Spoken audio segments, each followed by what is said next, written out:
Urdu teacher کے معزز سامعین کو میرا سلام پہنچے۔ آج کی مختصر ویڈیو میں ہم بات کریں گے طنز اور مزاح کے حوالے سے۔ مزاح کے لغوی معنی مذاق، ہنسی اور خوشطبعی کے ہیں۔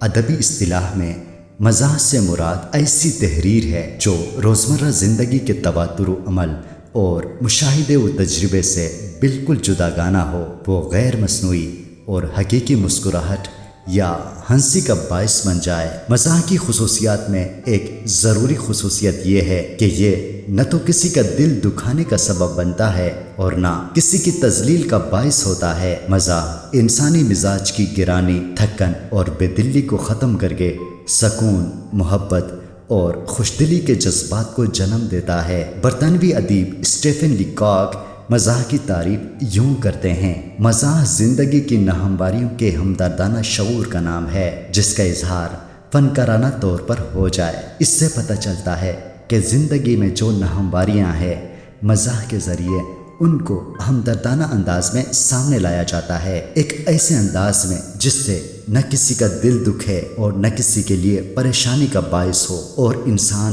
مزاح میں ان ناہمواریوں کو محسوس کرتے ہوئے محظوظ ہو، نہ کہ دکھ محسوس کرے۔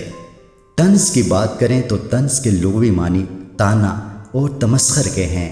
چونکہ طنز نگار حساس طبیعت کا مالک اور اپنے معاشرے سے محبت کرنے والا ہوتا ہے، اس لیے اپنی اقدار، سیاسی اور سماجی زندگی میں جہاں کوئی ناہمواری دیکھتا ہے تو اصلاح کی نیت سے اس پر ایک شدید چوٹ لگاتا ہے، جس سے ایک طرف وہ ہنسنے اور ہنسانے کا موقع فراہم کرتا ہے تو دوسری طرف ان سماجی برائیوں کی طرف توجہ دلاتا ہے۔ طنز میں چبھن اور نشتریت ضرور ہوتی ہے، مگر اتنی ہی جتنی کسی جراح کے آلۂ جراحی کی ہوتی ہے۔ دراصل طنز و مزاح کا عمل ایک جراحی یعنی سرجری کے عمل سے مشابہ ہوتا ہے۔ طنز جراحت کے ذریعے ناسور میں زخم لگا کر فاسد مادوں کو نکال باہر کرتا ہے، اور مزاح اس پر مرہم کا پہا رکھ دیتا ہے۔ اردو ادب میں طنز و مزاح کے میدان میں مرزا فرحت اللہ بیگ، پطرس بخاری، رشید احمد صدیقی،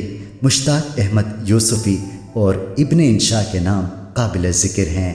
معزز سامعین، یہ تھا ہمارا آج کا مختصر لیکچر۔ اگر لیکچر آپ کو اچھا لگا ہے تو اس ویڈیو کو لائک کریں اور ہماری حوصلہ افزائی کے لیے چینل کو ضرور سبسکرائب کریں۔ بہت شکریہ۔